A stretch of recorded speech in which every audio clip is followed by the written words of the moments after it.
Hello and welcome to another episode of the Fully Charged Plus podcast, coming today from my kitchen, and I'm joined by the fabulous, data-rich Dan Caesar. Good to be here. I am a long-time listener, first-time caller, I've worked out. Oh, God. I sort of think that we've done podcasts together before. Have you not done one? No. I feel guilty now. Don't. But we're recording this about a week before Fully Charged Live UK 2022, which I'll admit there's an element of terror, as there always is before we do these shows, because I just think this is such a monster. It's got so big now that it is overwhelming. And I mean, what I find frightening is every time I hear anything about it, it's always new information. Okay, I didn't know such and such was going to be there. We were doing that. Like the people I'm talking to, I've read through the list of all the panels that I'm doing. I'm going, oh my God, amazing people on those panels. It's absolutely extraordinary. It's grown so quickly. I'm struggling to kind of remember how long it's been we've been doing it. We started it back in 2018. Yeah. So it's been a good 4 years, but Yes. We sort of came up with the thought that we might do it in 2017. Yeah. And obviously we've had the pandemic in between, which We skipped a year. Interrupted our progress slightly, but I'm kind of blown away by it. I think people, when they get there this year, will see it's gone to another level entirely. And it is just such an exciting time for clean energy and electric vehicles. Yeah. And we've got so much there. But for the first time ever, I think we're looking at a situation where most people now are looking at maybe one day getting electric cars. Some people have already got one.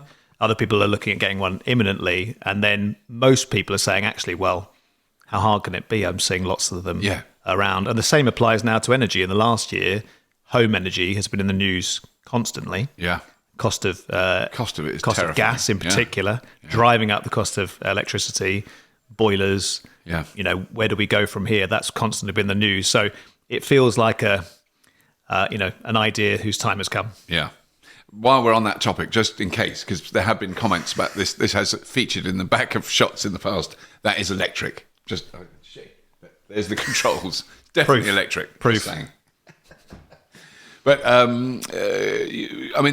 think that is the thing that I'm feeling just from talking to people and just meeting people. Like I'll meet someone at a charge station. There's someone plugging a car in, and they actually now talk about putting solar panels on the house, having a battery in the house, having heat pumps, rather than what do you think of the new Kona? It's kind of moved on a bit. It's like there's an acceptance with a lot of people. Certainly, there's now tens of thousands of people drive electric cars, and they've all gone, I want solar panels. Now I want to change more and more. I mean, that side of it, I feel, is we're seeing a real big shift, particularly this year. The channel's often been sort of synonymous with electric cars, and understandably so. Obviously, you've covered so many. You've reviewed pretty much everyone out there. But there's always been this kind of strong undercurrent of wanting to see that home technology and also energy generation technology on the channel. And about a year or so ago, we started doing more in terms of home energy. Yeah. Just to kind of commit fully to that subject. And oh my God, it's taken off so much, both on the channel, but also in the live events as well. Yeah. So, I mean, I'll tell you more about the show in due course, but we have kind of over 200, 220, 230 exhibitors this time around. Wow. And I would say half of them are probably energy related. Sort of home energy related. Yeah. So from my perspective, that's fantastic, because so many EV drivers are now going, well, I've got the EV, I've got my head around that. Yes. I'm kind of much more tuned into energy and how I use it. Yeah. And they're looking at, their energy tariffs. Maybe less so now, because energy tariffs has been a difficult topic over the last few months, but they're looking at other things like energy efficiency, heat pumps, zero emission boilers, all the things that we've started to cover on the channel. So the home energy thing, which I've been working on for 20 years, suddenly people want to talk about it, which is quite surreal, I have to say. Yeah. And we're very fortunate to, along with our team, to have loads of experts in the room, loads of companies in the room. And we're also doing a home energy advice. That's really good. Team at the show as well, which I think is going to be incredibly popular. Because that was one of the highlights of last year's show. I've remembered what happened now. So you were on stage doing I think it was called Dan's Boiler Talk, which is a bit unfair. I think it had a better title than that. Beyond the Boiler. Beyond the Boiler. Think, yeah. That was it. And and someone said, "You've got to go and see it, Dan. You've got to go and see the stage." Because I was in the little green room having a break, and I ran down to see it. I didn't know what was going on, and I couldn't see you because it was so full. I couldn't see over all the people standing at the back. There's an enormous interest in it, and that's what I mean. All those talks are full, which I think is extraordinary, but that one was like chocker, absolutely overflowing. Well, I think actually people are realizing how easy it is to switch cars. Yes. There's a big mysticism about electric car. How different is it going to be? Actually, it is easier. One of our team recently got an electric car, and she said, actually, God, it's so easy to drive compared to what I had before. So it's not actually a case of it being harder and people having to wait. Most people go, actually, it is easier. And I can say anyone who's considering an electric car, try one, and that typically sells it. With the home stuff, it's much more complicated. Yeah. Because this home is very different from my home. My home is very different from buildings are all different. Other homes, very, very different. And so the solutions are really different. I mean, I think they all begin with electrification and energy efficiency. But there's lots of different technologies for doing that. But generally, if you're a homeowner, you wouldn't know where to begin. And that's a big, big difference. So certainly the home energy advice team we've got at the show, which we'll take to our other shows around the world as well, I think is a good way of triaging. Tell us about your home, bring along your energy performance certificate, maybe some images of your home, its footprint, and then we could say actually a heat pump is the right technology for you, or a zero emission boiler is the right technology for you. So from my perspective, it is bizarre. I think home energy is the new rock and roll, but I've been saying that for a while, and I probably am the only one saying that still.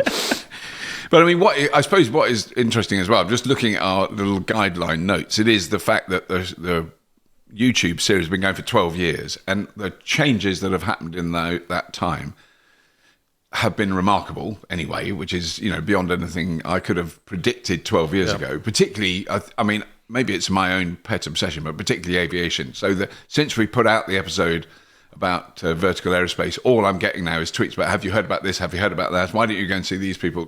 There's a lot of that going on, most of which I was aware of. But that I didn't see coming. I didn't see the kind of revolution in home energy stuff that we just talked about.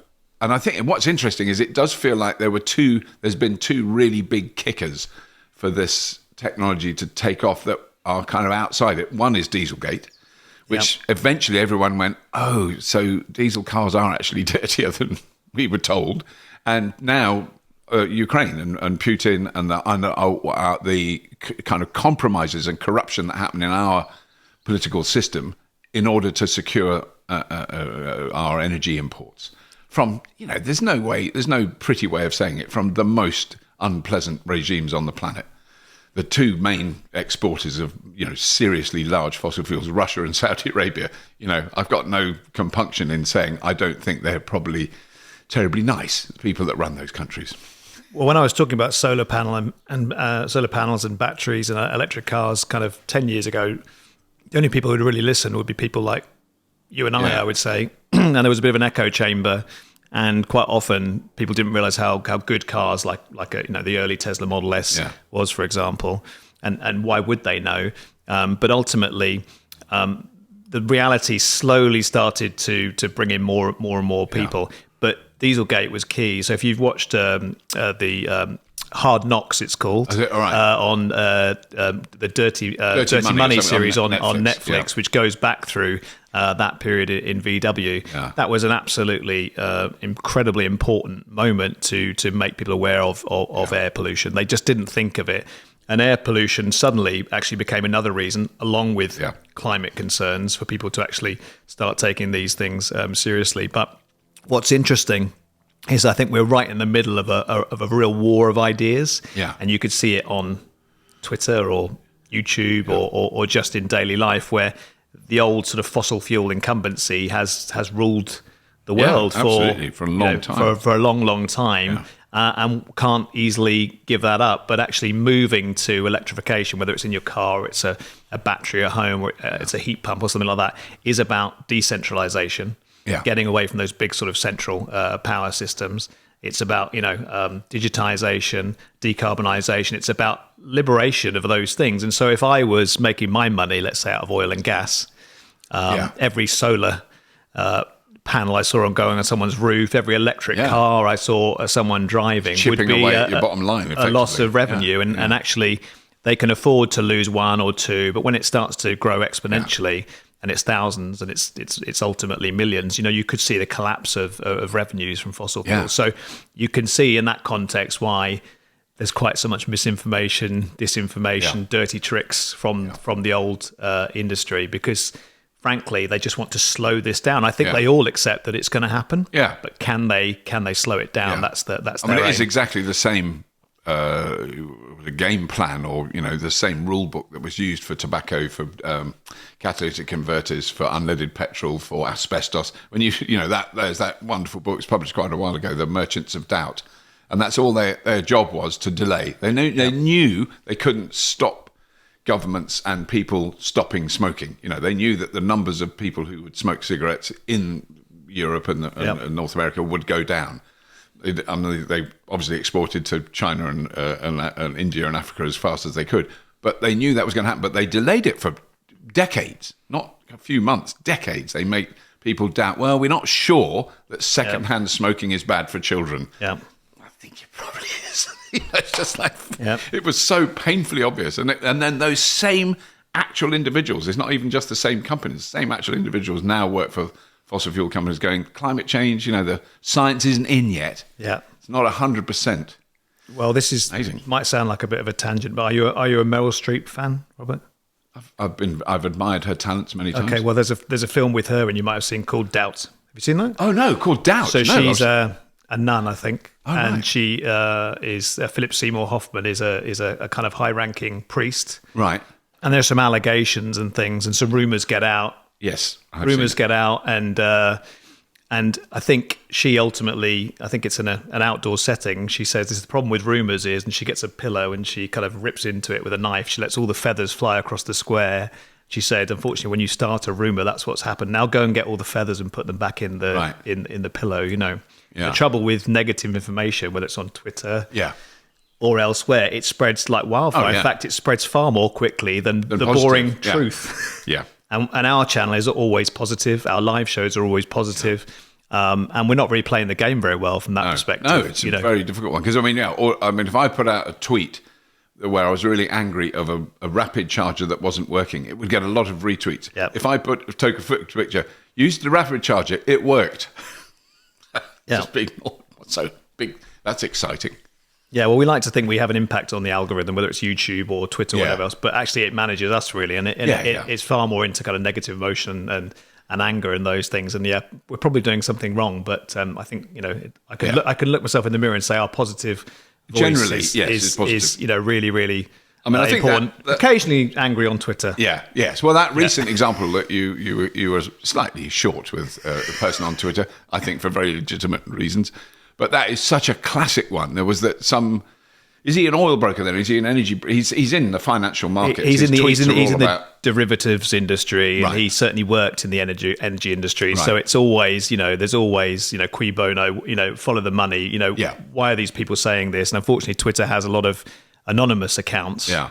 And so it's quite easy to put something out. You don't know who that person is, what their background is. Yeah. He tweeted a video of just to explain to listeners, a video of a single-decker passenger bus, in distress, to say the very least, massive flames shooting out the back of it. We are assuming that the passengers and driver got out before it caused any harm. But, really a dramatic fire. And he just went, yet another battery fire. I don't know what he actually tweeted, but he implied it was a electric bus with the battery on fire. Yeah, so it's in Italy, and it was compressed natural gas, or compressed fossil gas, as I'd prefer to call it. And the pictures were very, very dramatic, and he effectively said that was a battery fire. And it wasn't. So I put something out to the contrary. I think my tweet got maybe 1,000 likes, and the video where he said it was battery fire got, I think, a couple of million likes.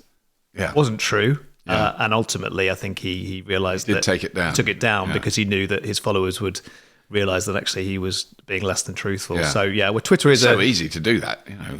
Twitter is a minefield, isn't it? Yeah. Because who are the people on there? I think there's about 400 million people on Twitter around the world. Right. But once you knock down the dummy accounts, fake accounts, bots, the accounts that aren't real or have lapsed, it's much smaller than that. And it is very difficult to see who's behind that. So Twitter, like all these platforms, needs reform. But I mean, who would want to do that? Because that's another story that has been in the news lately. I think it's not going to happen now. I've heard loads of people discuss it. There's a podcast that has become a favourite of mine. It is horrifyingly popular, the All In podcast with Jason Calacanis, who I've interviewed. I've done a carpool with him many years ago. Amazing guy. 4 billionaires. They all know. The thing is, they all know Elon because they're in the same sort of neck of the woods, but they all think it's brilliant that he's going to buy it. And then all the time I'm listening to them and going, I'm not sure. I don't know enough about it. But also what became apparent as they discussed it was he's not going to, even if he's not going to buy it, basically. They won't sell it to him and he won't buy it. But it's much more complicated than when you first see those headlines, as always is the case. You see Elon to buy Twitter. Yeah. And you go, well, for a start, I don't know anything about him or anything. And also then you look at the complexities, the legal complexities, huge.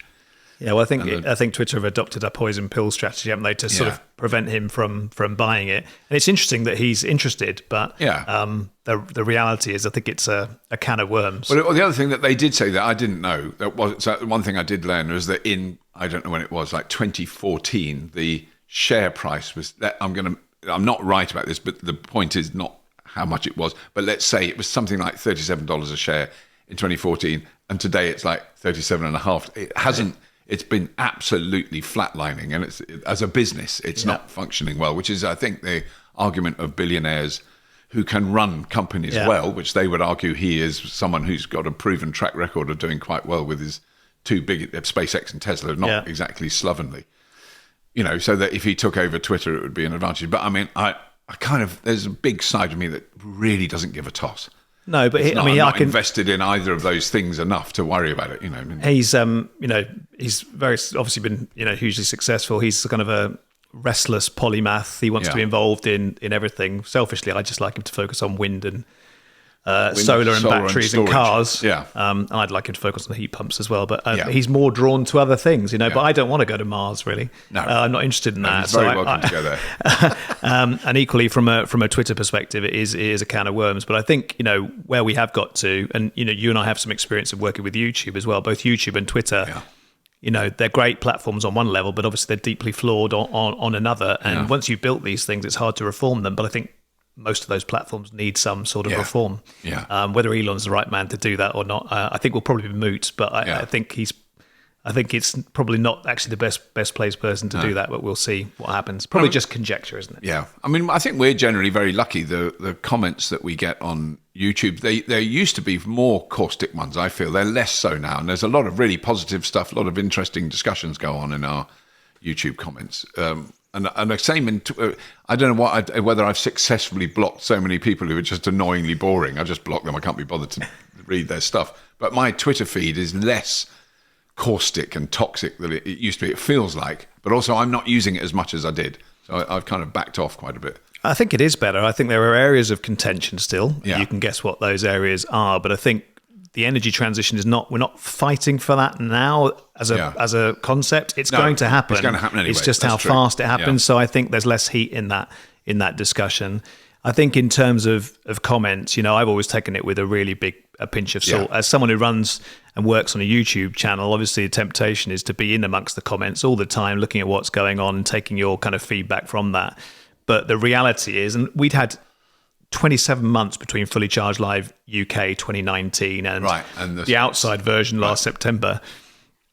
You go to that show, you meet all the people who watch the channel, who are the silent majority, who are incredibly positive about what Fully Charged is doing, about the changes that they can make to the world. Yeah. And you realise really that the comments typically are coming out again out of small frustration and things like that, and actually they're not really reflective of the bigger picture. Yeah. So I always say I think that the flip side of the digital side of Fully Charged, the live side, is so useful because they both inform each other. Yes, and I took great positivity from last September. Oh, God, and this year's show is going to be even bigger. Because the one I think I do think this is worth a discussion. Because of where we're sitting now, the most recent episode we did, which was the JCB, the hydrogen combustion diggers, and all that stuff. it is interesting how, it's a considered to be this vitally important area of discussion now around hydrogen, whether we use hydrogen, what its benefits are, all those things. And I think I'm really glad we made that show, even though a lot of our normal viewers just can't be bothered to watch it because they just dismiss hydrogen out of, which I'm guilty of as well. But I thought it was worth covering that because of the way they've done it so far is interesting, and the arguments what is interesting is a company that I probably don't have a huge amount of kind of political sympathy with, JCB, have clearly understood that there are arguments around using hydrogen from natural gas. I think they call it blue. I mean, it should be dripping brown hydrogen. It shouldn't be blue. Sounds too clean. But they understand that they can produce hydrogen using renewables. Massive waste of energy. I absolutely agree. But for the super niche area they're working in, that is quite an interesting use of it. But the really absurd stuff. So let's forget that. Let's put JCB to one side and their hydrogen diggers. I drove the hydrogen digger. It's great. It makes a noise like a diesel. It's not quiet. The huge hydrogen fuel cell digger they had there was amazing. Really, really quiet when it was working. You could barely hear any noise. But I can absolutely get it. That it was insanely expensive. That was something like 3 or 4 times. They couldn't make it less than 3 or 4 times more expensive than a diesel equivalent. So it's just insane. It's never going to work. Whereas they think they can produce the hydrogen ones for roughly the same cost as diesel ones, which would be really a big shift if they can do that for a big plant, heavy machinery like that to build railways for public transport. But hydrogen in gas pipes. Whose idea was that? Where did that come from? Other than the fossil fuel industry, just conning everyone and conning our current administration. Just bizarre. I do have opinions on this. Okay, please express them. I mean, I think it's really, hydrogen is probably the one thing. If we did a channel that was critical of hydrogen, I think that's the way we would make our fame and fortune, because there is so much interest in that. There's so much heat in that debate, even to this day. And it is a nuanced argument. There's the different colours of hydrogen, for example. Now, if we're to make, to make the next generation of energy and transport more sustainable, it has to be green hydrogen. Anything else would be a failure. To do that, obviously, you need to use renewables, and we haven't got enough renewables yet to provide the sort of direct power. So you're really waiting for an abundance or an oversupply of renewables to create enough hydrogen through electrolysis. I mean, I've spent time working for a fuel cell company, and I have to say fuel cells are incredibly cool. Yeah. Quite complicated, but it's like alchemy what they can do. And I know people are drawn to that, and they think things like solar, it's just too simple. Solar's just too simple. Or wind power, it's just too simple. It needs to be something more complicated. But for the majority of cases, it really doesn't. So whether it's, green hydrogen or pink hydrogen from nuclear, that's the colour. Which makes it sound lovely, doesn't it? Yeah. So, this debate is going to rage on for quite some time. But what the lithium-ion battery has done in the last 10 years has completely destroyed the argument around hydrogen in passenger cars. No, absolutely. That has, suddenly you can get these 300, 400 mile range electric cars. And actually, I think I saw something the other day said you pretty much need 4 times the number of wind turbines to provide enough electricity from hydrogen for hydrogen cars. So you kind of start to think, well, the economics here don't stack up. But it's not so much the economics with the cars. Once people have tried an electric car, and it will be a few years before fuel cell electric vehicles are available at the right cost, if they get the economies of scale going even. People will have tried an electric car and they will have lived with it, and they'll be used to just waking up in the morning with a full battery. They won't want to go back to liquid fuels. You go to a filling station, which is a centralized distribution system controlled by the fossil fuel industry. And I am aware some going to do it. Yeah, and I'm aware some people don't obviously have the luxury of a driveway. I totally get that. But actually, we're seeing more and more people live with electric cars who don't have a driveway. And they're just charging en route, or they're charging destination charging. They're using at work or whatever, sharing platforms like Co-Charger, to charge their cars as well. So I think we can kind of park that one and say that that's done. But when we do that, that kind of makes a lot of the pro-hydrogen people really, really angry. Right. Because how does hydrogen get cheaper and get its economies of scale if it doesn't work across all industries? And I think that's why that argument rages on. And now, obviously, you're seeing, well, we can have home heating through hydrogen as well. That's something that the UK government has included to a degree in its most recent kind of energy strategy, but it's a hedging bet. I don't think they're fully committed. But the reality is, putting hydrogen through the existing pipe network is not as easy as people would like. So I know they're replacing. I think Leeds is the city that's sort of at the lead of it in the UK, which is they're replacing all their gas network with PVC piping, so that it doesn't, because it basically, I didn't realise that hydrogen is quite corrosive with metals, and also leaks very easily.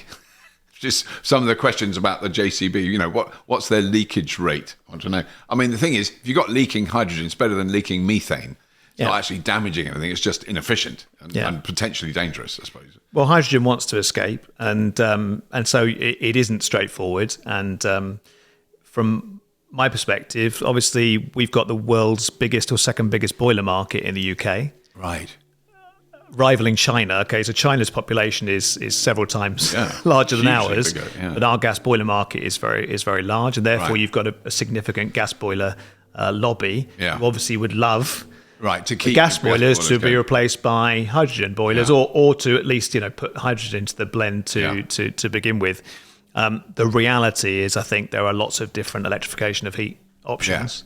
That are better, and it doesn't necessarily mean a heat pump. I think you might have a zero emission boiler that we haven't had on the show yet. Heat battery hasn't been on the show yet. So there are other options available. So I think with hydrogen, could talk about it for a long time. But I think what happened with the car industry and hydrogen is that there was so much furore made out of, no, hydrogen cars can work, hydrogen cars are better, when to most of us in the industry it was pretty obvious that they wouldn't. That moment had passed, that it kind of dented the hydrogen industry's reputation. It kind of made them look as if they were prepared to say anything to get hydrogen in and across the whole energy and transport mix. If you follow Michael Liebreich, as I do, you'll know there are a series of applications which it is a good fit for. But unfortunately, it isn't anything like as a large number of applications as the hydrogen industry would like. And for hydrogen industry, you just really read the fossil fuel industry. And it's also that thing when we saw the Zero Avia plane, which we still haven't put that episode out yet because we're waiting to film it actually flying. But that was effectively a hydrogen fuel cell plane because it had batteries, which is the thing that always gets me when you see this. I'm just going to say the moronic tweets where people go, well, everyone knows hydrogen is the future. Well, you've got to have a battery in the car. I've driven 3 hydrogen fuel cell cars on fully charged. They've all got 15 to 20 kilowatt hour battery packs. That's big. That's a big, chunky battery and 2 hydrogen fuel cell tanks and an immense amount of complex technology to make that all work together. Is completely ignored by them. They go, you're a battery evangelist or something. I go, well, I don't know if I am, but I do know that it's very good that hydrogen fuel cell cars have batteries, otherwise they wouldn't work. Well, but the plane, you sort of think, that plane could fly probably 40, 50, maybe 100 miles on batteries, but it can possibly fly 500 with hydrogen fuel cells, which then you puts it in a different league. Well, I've been called an Elon Musk fanboy and a battery fanboy this week, and it's just not true. I mean, from my point of view, green hydrogen is great for the right applications.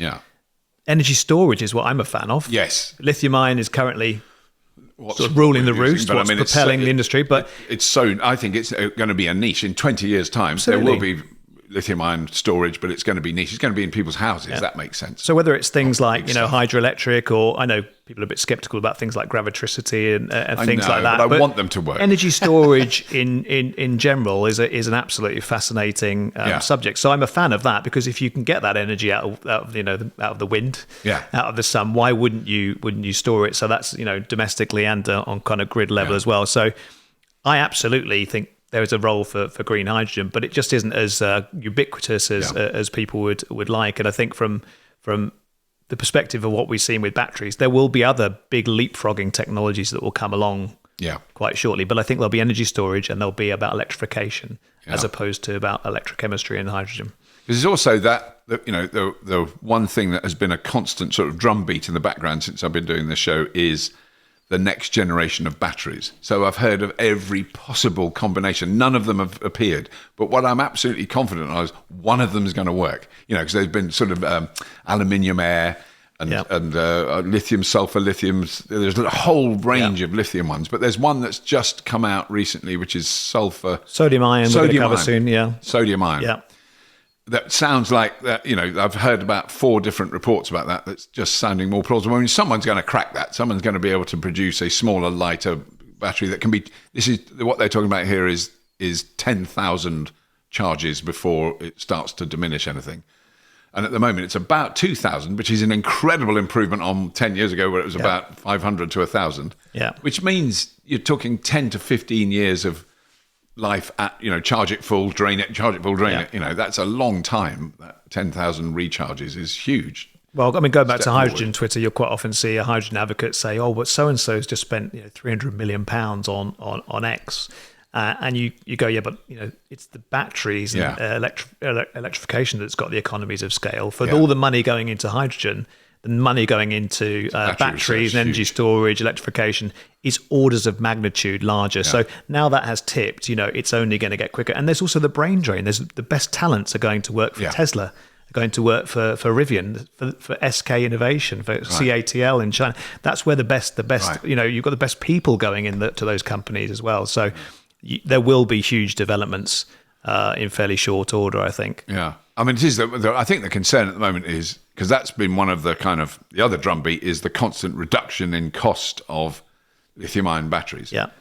And it's impossible to now. And I mean, all the people I follow, like Benchmark, Miller Intelligence, this is kind of chilling, because they know what's going to be happening in about 2.5 years' time, is that the prices of all the raw materials have gone up because of, pandemics and disruption due to wars and invasions.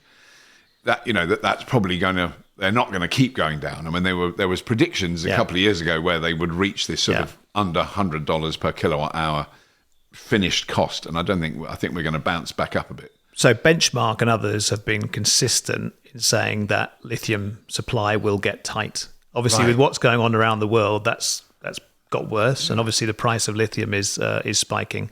It's worth remembering what percentage of the batteries is lithium. It's actually relatively small, but nonetheless it is a source of concern. Elon Musk recently tweeted that he thought that Tesla would definitely have to move forward faster with its plans to get into the lithium game itself, and that makes total sense. But we don't operate in a vacuum. In China, for example, they're at the center of the global supply chain. They've got lithium there, and they've got other sources of lithium around the world that they can kind of tap into. Yeah. So one car maker might suffer, but others will be able to supply. But I've always felt that actually the resources, enough people, enough of these materials will be the things that slow it down. But what's chilling for me is the lead time for electric vehicles, I think, is already long. Yeah. So I saw a Skoda Enyaq on the way here, actually. It's like hen's teeth, because I think that, I think it can take a good 9 to 10 months to get one of those at the moment. Yeah. But what's chilling for me is people just go, well, I'll just hold on to my existing car until an electric car is available. And so I think, if you're going to get an electric car, it's probably better to move earlier in a way. But now you're looking at, for most manufacturers, not all, but most, you're looking at sort of 3, 6 months, 9 months, 12 months lead time. I predict that will get worse. Right. But if you then have a petrol car or a diesel car, you might think, well, I'll just hang on to this for a little bit longer, further suppressing demand for combustion engine cars. It's a real dilemma for the manufacturers. It's that kind of Moore. Is it Moore's law? I think. No, sorry, that's the chips. Osborne's rule, which effectively people will put off a purchase, and that is a concern. So it's an incredibly dynamic market, but those that are in it, seriously, and you can say who those manufacturers are, and you can see those who aren't.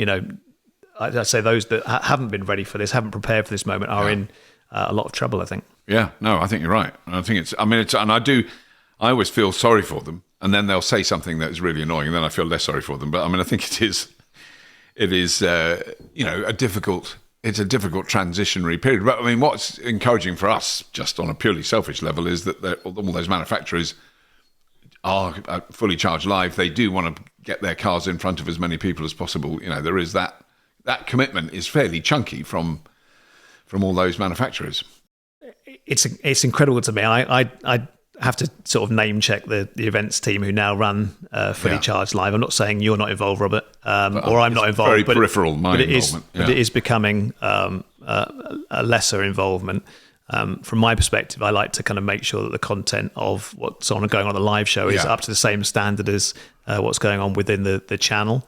But it's incredible to me that we have so many car brands involved. I mean, they're huge organizations, and who are we, in the scheme of things, as a small business, to have so many of those on board. So I think really when we made the decision to do Fully Charged Live so early, I mean, if looking back on it now, it's crazy. Yes. But obviously now we're kind of reaping the benefits from that. So in terms of the manufacturers we're working with, we'll have on site, we'll have almost all the cars, and I think we've got about 20 of the manufacturers themselves. Right. But where we don't have the manufacturer, we'll get the cars. We'll make sure we've got the cars there as well. So if people come along, they can be assured they're going to see everything. I think from the sort of standout stuff that we've got coming this time round, Tesla are exhibiting, which will be great, and they're providing test drives of Model Y and Model 3, and you might have seen in March they were the best two selling cars, period. You don't even have to know that, you just drive around here. There's dozens of them in the UK. So they'll be back.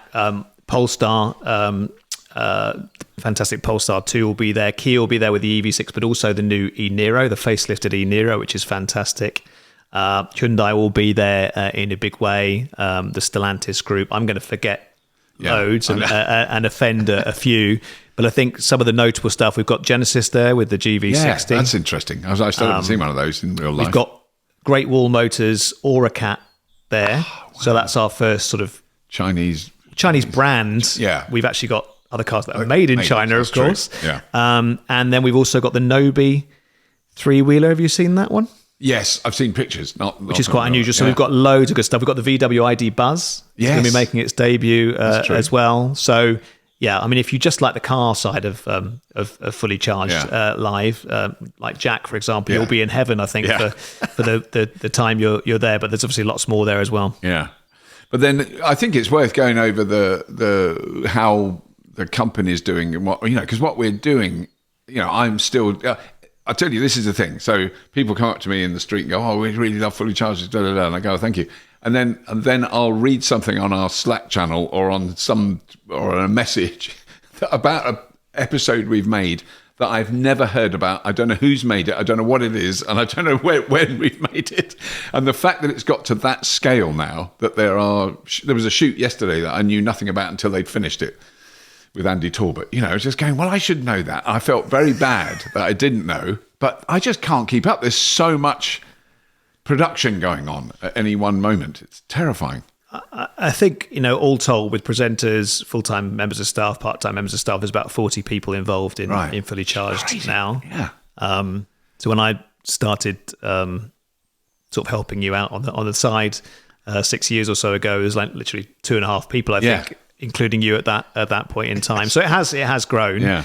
I'm really proud that we've continued to grow despite the pandemic. Yeah. But no, we've got some great things coming up on the main channel. We have the second channel as well. Yeah.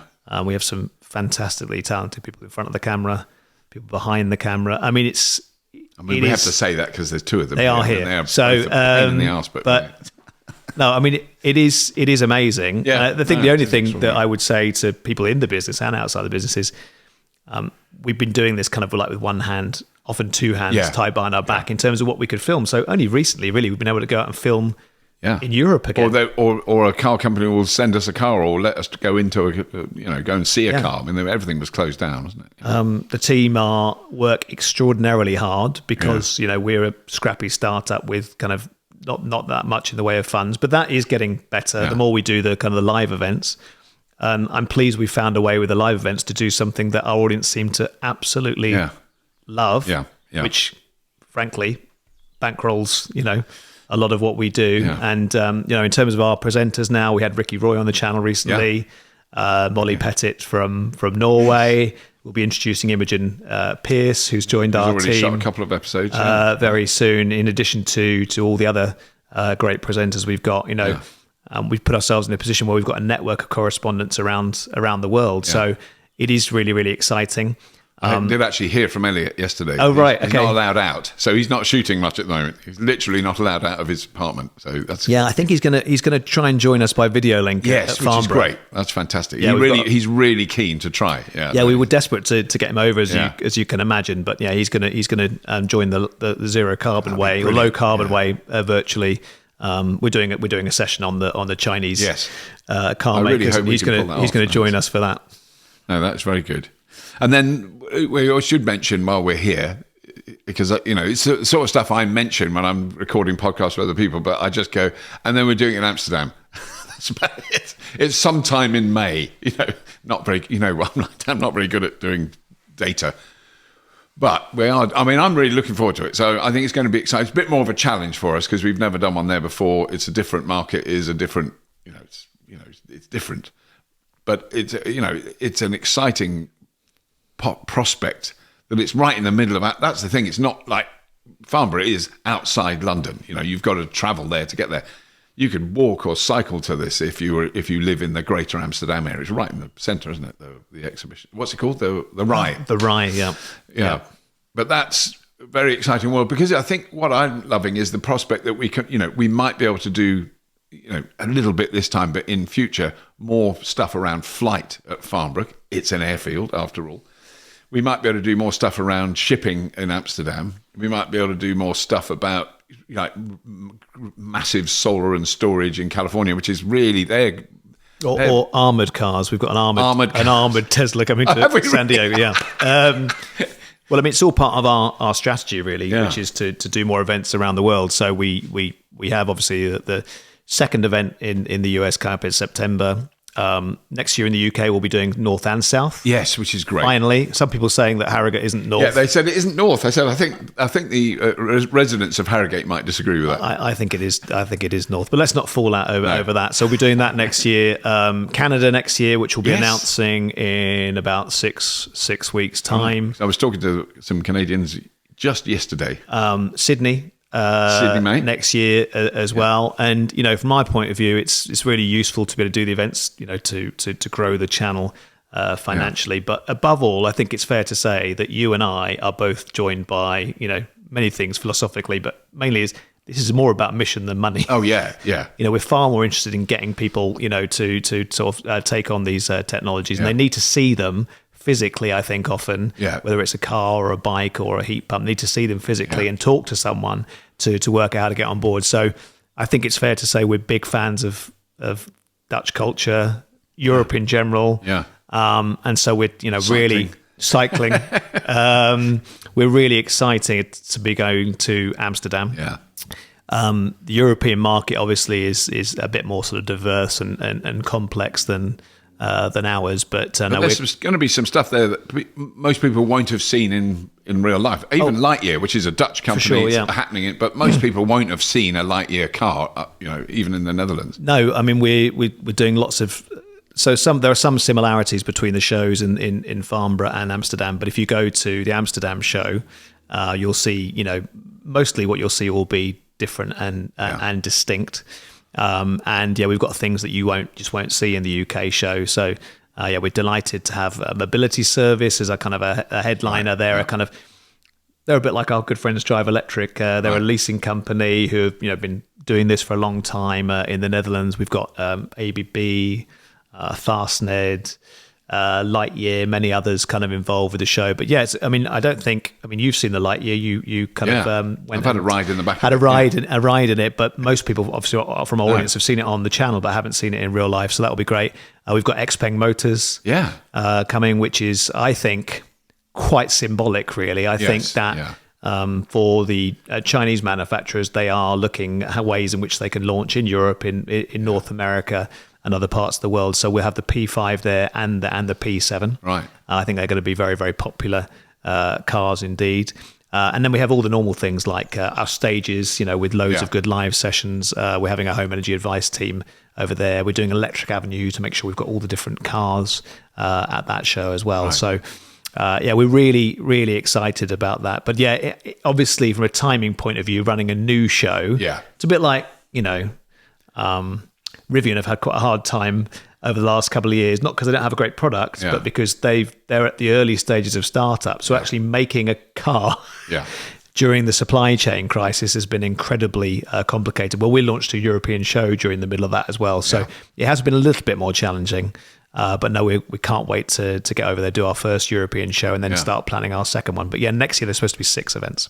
So I suppose the unusual thing about what has happened to us is that last year's show, it was last year, no arguing with that. It was in 2021, but it was at the latter half. It's not like a year since we last did it. So is this show going to be that much different to last year's?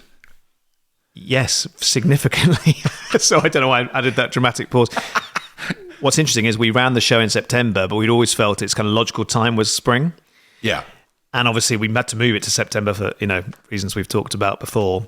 So I said, let's move it to April. And everyone went, yeah, Dan, great idea. And then, of course, I think the realization hit them, oh, my God, we've got significantly less time.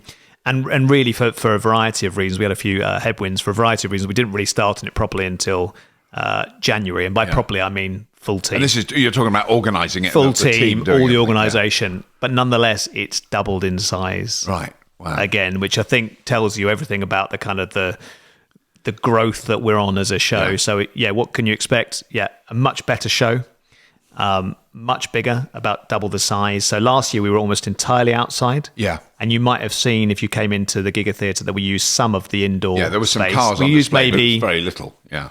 A fifth, a sixth of that space. It's huge. We're using the entirety of that space this year. So there's a huge inside and outside element. From us, if you come to the show, one of the important things that we really liked about the outside element was the kind of the festival nature of the show. Yeah. So people would come and they could kind of chill out and enjoy that. So obviously we wanted to do. That's why we moved to Farnborough in the first place. Right. We had much more kind of usable outdoor space. So you've got the test drives outdoors. You've got an electric education zone that Polestar are putting on.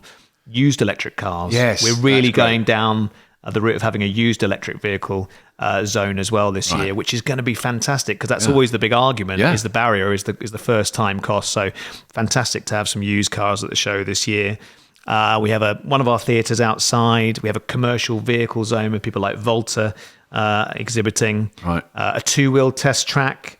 Electric picnic. That's one of the things we'd like to say is there's loads of catering at the show, but actually you can bring your own. Yeah, bring picnic. Your own picnic. And why wouldn't you? You can sort of skip the queues that way and kind of enjoy your own food. Tesla zone will be there.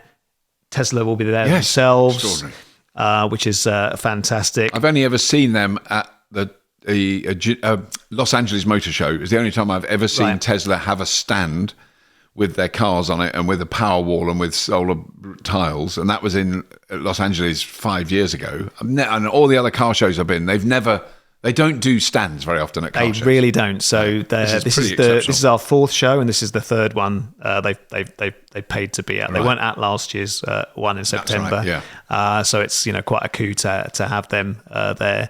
And the last thing outside, before we move on to inside, is we have the family fun zone, because it's actually quite a family-friendly show. Yeah. And that's sponsored by our friends at Myenergi. Oh, Myenergi. They are amazing. I might as well now just dive in and do my Myenergi sponsor unit section. Unit? Sorry, Jordan. She'll be listening to this. Oh, it's great. Robert does these really free-flowing commercials for Myenergi, except this one, which was rubbish. No. But because the good thing about this is I can actually talk about it legitimately from experience rather than a theoretical thing, because this house is run by Myenergi gadgets. Eddie in my airing cupboard at the moment is deciding where to put the solar that we're getting from the solar panels. I don't know where it's going.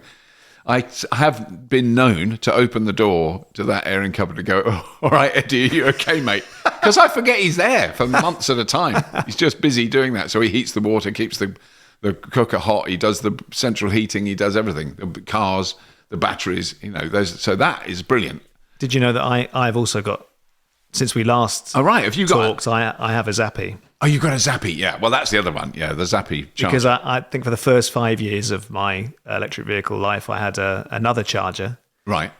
That wasn't as reliable as it should be. Right. So obviously the Zappi app and everything is fantastic. But the one thing I would say is it works. Yes. Every time, which is quite important when you've got an electric car. That is an important thing, yeah. And it is that thing, so that people who don't know, the Zappi charger is the first product we saw that Myenergi made, which it basically allows you to choose where your power comes from. So you can charge it flat out from the grid. You can switch it to fast. That's that setting. There's Eco Plus, which I'm not sure. Eco Plus will take as much solar as it can without messing things up, but a bit of grid as well, and it just charges as the sort of second speed. And then Eco Plus Plus, which is easy to do, just press the button twice. You get Eco Plus Plus, only takes power from solar, which when I understood that, I've charged it, for instance, our Nissan Leaf. Over 10,000 miles of the driving that I've done in that, well over that, was 100% solar powered, nothing else at all. And that was over a few years. And now I did the other day, because it was such an exceptionally sunny day, I put in 50 kilowatt hours into the Tesla, because that was all the solar we had that day. And the batteries are full. We weren't using much in the house. 50 kilowatt hours is 250 miles of range. And you need it to power the electric cooker as well, don't you? Really? We need to power the electric cooker. Yes, just a reminder that it's an electric cooker. But the fact that you can do that is remarkable. That I could then drive to London and back without a penny of fuel costs. It's insane that that's possible. And that's down to them, because you could manage that manually, but it'd be a right hassle. All I did was plug the car in, did it. Anyway, Myenergi are going to be there. Their stand last year was lovely. They'll do a brilliant... So their stand's going to be indoors this year. Right, they're indoors. So that's indoors good. We've now transitioned to indoors. How good was that? That Natural was segue. done. So we've got our other theatre indoors, the bigger of the two theatres. We've got the Home Energy Advice team, which I'm particularly excited about. Right. So, and that's a section of the... It's a visitor attraction. Right. In its own right. It's a large area, and we've actually got 20 experts continuously talking about different subjects. So if you think you might be interested in insulating your home, or getting a smart water tank, or thermal battery, a normal battery, solar PV, solar thermal, air source heat pump, zero emission boilers, vehicle to grid, all those things will be covered in that area. So you can go and talk to an independent expert that we've kind of appointed. And they won't give you the sort of sales flim-flam. They're going to try and understand your property. So they're not necessarily from companies that are selling that. Generally trying to get people to be as independent as possible, because quite often there's my solution is a hammer, therefore everything is a nail approach to these things. So, but you've got to look at each property differently. So very excited about that. We have a business area that runs all 3 days this year, and that's in the main hall. And so if you're in the industry and you want to come to that, you can get in. Actually, that's a quicker way to get in, and a cheaper way to get in. But that's going to be really good. And I think if maybe you're a company car driver and you want your company to start looking at electric cars, again, maybe you want to come along to Fully Charged Business. Future of Flight Zone. Yeah. So we're starting to dip our toe into that. And in fact, I think you might have flown in something recently that might be on the channel in the next 24 hours or so. Very soon. And it's quite bumpy. I will just leave it at that. You will be able to see an old man experiencing genuine terror. Let me just leave it there. Who wouldn't want to watch that? And then we have a climate pledge wall. So National Grid are going to be there helping us with that. We also are going to be giving away a Model Y for a month, all 3 days of the show as well. So you get a brand new Model Y for a month. Yep, which is best-selling car in the UK at the moment, bar none. We have an area where you can recharge and replenish. We have mini mobility. Your body. Yes. As opposed to your car. Because I've just been getting a lot of tweets. Is there any way to charge at Farnborough? No, unfortunately, when you get to this point, so we expect probably anywhere up to 5,000 cars a day, so possibly up to 10,000 people a day, unless it's got a nuclear power station attached to it, or a very, very large wind farm or large solar farm. No venues can deal with that. So we always say to people, charge en route. And obviously, there are chargers around there, but things are so much more developed now, and cars have got longer ranges. We've never really had an issue, but the RAC will be there as one of our sponsors if we do. And then there's the normal kind of just like the stuff that we do. Show opens at 10 till 5 every day. We are actually getting people to go to a centralised car park in Farnborough, where they then get an electric bus into the show. So hopefully that will alleviate some of the queues. I would say that it's not a matter of easy fluid dynamics. Getting people into show is not like pouring a pint. It's much more complicated. There are bottlenecks. There are things you don't see. So there will be queues, I think, on day one in particular. So I think give us some latitude on that, because you don't get a dress rehearsal. No. You get to do it in real time. And then if you want to test drive or in a car, for example, you'll need to apply to the DVLA to get proof of your license beforehand. Right. You can do, because you just go on that. You need to do what. When we get given press cards, we have to do that. It's the same thing, isn't it? Yeah, we can put that in the show notes if someone wants shows that a link to that. You actually do own a license. And then valid. We don't have too much merchandise, but we do have a store this year with some bits and pieces, including non-plastic beach. Right. But any of the profits that go from the sales of our own merchandise will go to the Ukraine refugee crisis. Very good. Very good. So lots and lots going on. I can't really sort of summarising it in sort of that quickly. No. But yeah, it'd be fantastic. But if you book a ticket, basically you get an email with a big show thing that guide shows you and you get all the I mean, there are 50 sessions. Yeah. You're doing some, I'm doing some, Jack's doing some, Imogen, Helen, Andy Torbett, some other guest presenters, people like Quentin Wilson's coming again. He keeps tweeting, I'm there for 3 days, come and say hello. I just want to say, Quentin, you're going to get a lot of people saying hello. It's going to be, it's great that he's coming on. I just can't wait to see people again. The digital feedback and real life feedback are two totally different things. It was so nice last year, and I think a lot of people are dying to come and get out of the house and start to make future plans around their homes. And we're not quite as weather dependent. I mean, we still want it to be nice weather. I think it's going to be all right. But, the fact that there's such a huge amount indoors this time is a kind of nice safety measure. Because I just remember last year, just the few days before, just going, please. And we were blessed. It was fabulous weather. The long range forecast looks okay at the moment. But the reality is that there's loads of indoor space, and a lot of the stands outside are covered. I've got as covers well. Anyway. So no, it's always useful in the UK to kind of expect the worst. But hopefully it's as sunny as today. Yeah, no, that's great. I think we should leave it there, Dan. It's going to be excellent. That's a lot. It's a lot to process. It is a lot to process. So you lovely listeners of the Fully Charged Plus podcast are. Well, I now feel bad because of all the people who listen to this that aren't in the UK. But if you're in North America, we're coming there. Particularly, I'm talking the North American continent, not just the United States, because of the show in Vancouver. Eventually, we'll get around the world eventually.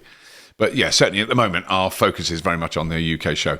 But that's all. So, I mean, do subscribe to the Fully Charged Plus podcast. I can tell you, guarantee, because I've already recorded them, there's 3 incredible episodes coming in the next few weeks, because they're just extraordinary people I've been speaking to.